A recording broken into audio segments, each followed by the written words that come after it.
वडगाव शाळेत अवतरली आहे कार्टून नगरी, ज्यामध्ये नवगतांच्या स्वागताला छोटा भीम, डोनाल्ड डक, चुटकी चौक तुम्हाला पाहायला मिळेल। खालापूर तालुक्यातील जिल्हा परिषद शाळा वडगाव येथे शाळा प्रवेशोत्सव कार्यक्रमांतर्गत इयत्ता पहिलीच्या मुलांना आज शाळेत दाखल करण्यात आले। या अभिनव उपक्रमाचे विद्यार्थ्यांच्या पालकांकडून कौतुक होत आहे। विद्यार्थ्यांच्या पायाचे आणि हाताचे ठसे घेण्यात आले। वेगवेगळ्या वेशभूषेतील विद्यार्थ्यांच्या आवडत्या कार्टून्सच्या हस्ते त्यांचे स्वागत देखील करण्यात आले। पालकांमध्ये समाधानाचे वातावरण यावेळी पाहायला मिळाले।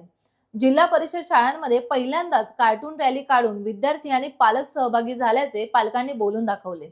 यावेळी बोलताना मुख्याध्यापक सुभाष राठोड यांनी शिक्षणासोबत सामाजिक, वैज्ञानिक आणि संगणकीय ज्ञान आवश्यक आहे, यासाठी शाळेत अल्कले कंपनीकडून संगणक लॅब तयार करून घेतली असून लवकरच सर्व मुले कोडिंग व प्रोग्रामिंगचे तसेच MSCITचे धडे शाळेतच गिरवतील आणि प्रमाणपत्र प्राप्त करतील, असेही त्यांनी यावेळी सांगितलं। टाइम्स डिजिटलला लाईक करा, सबस्क्राईब करा, शेअर करा आणि बेल आयकॉन दाबायला विसरू नका। पाहत रहा टाइम्स डिजिटल।